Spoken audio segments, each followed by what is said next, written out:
मैं सबसे पहले श्रीमान राहुल गांधी इनको अपील करना चाहता हूं और चुनौती भी देना चाहता हूं कि अगर उनमें हिम्मत है और वो सचमुच विद्यार्थियों का हित चाहते हैं तो संसद में चर्चा करें।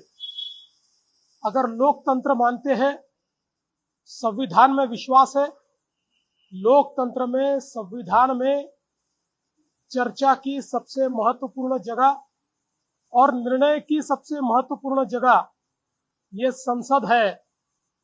आप क्यों भागते हो चर्चा से? क्योंकि आपको डर है कि आपकी पोल खुल जाएगी। जिस प्रकार से आपके शासन में कर्नाटक में पेपर लीक हुए, जिस प्रकार से आपके शासन में तेलंगाना में पेपर लीक हुए, राजस्थान में जब आपकी सरकार थी 8 बार पेपर लीक हुए, और इतना ही नहीं तो पंजाब के आपके शासन में भी, आप पार्टी के शासन में कम से कम 3 बार पेपर लीक हुए।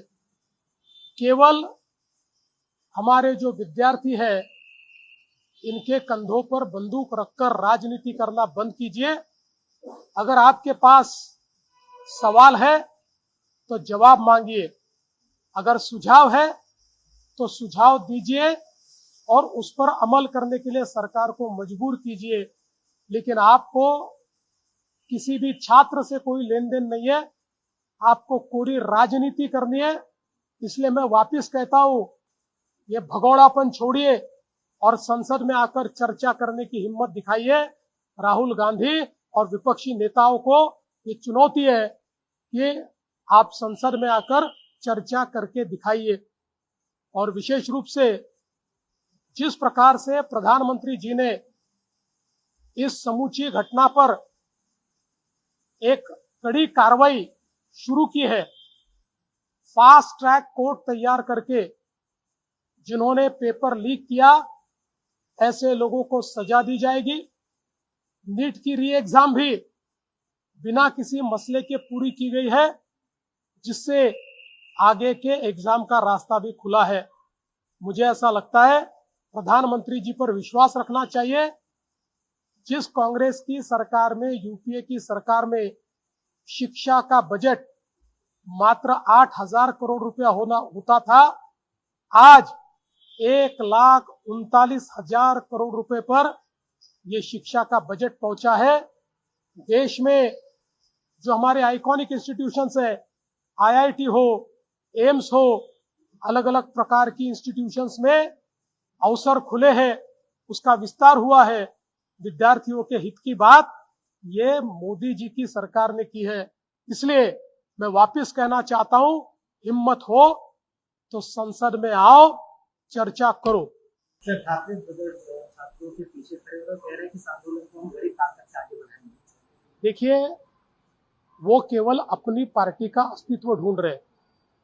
उनकी पार्टी की जमीन छूट गई है, उनको लगता है इस आंदोलन के माध्यम से उस जमीन को वो वापस तलाशेंगे। मैं याद दिलाना चाहता हूं, महाराष्ट्र का सबसे बड़ा टीईटी का घोटाला उद्धव ठाकरे जी जब मुख्यमंत्री थे तब हुआ। उसमें कई लोग लिप्त पाए गए, उनके मंत्री भी लिप्त पाए गए। इतना ही नहीं तो उनके काल में हमने ये भी देखा कि पीछे से रिजल्ट में मार्क्स बढ़ाकर रिजल्ट चेंज करके और लोगों को पास किया गया। अब किस मुंह से वे यहाँ पर इस बात के लिए बात कर रहे हैं? ये केवल राजनीतिक जुमला है। मुंबई की बात करें तो कुछ वीडियो मुंबई पुलिस के वायरल किए जा रहे हैं और ये कहा जा रहा है कि पुलिस दूसरे मामलों में विद्यार्थियों के फंसाने की बात कर रही ताकि प्रोटेस्ट करने सड़कों पे लोग। एक वीडियो सामने आया है जो बिल्कुल गलत है, हम उसकी निंदा करते हैं।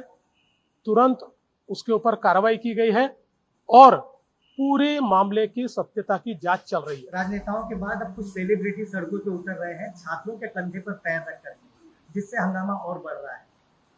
देखिए, मैं इतना ही कहना चाहता हूं, हो सकता है कि कुछ सेलिब्रिटीज बहुत अच्छे मन से उतर रहे हो, पर कई सेलिब्रिटीज ऐसा भी ध्यान में आ रहा है कि रील बनाने के लिए, या फिर एक प्रकार से ये आंदोलन चल रहा है तो इसके कंधे पर चलकर हम कैसी पॉपुलैरिटी ले पाए, इसका भी प्रयास करें। सब प्रकार की प्रवृत्ति होती है, कोई खराब होता है कोई ठीक होता है।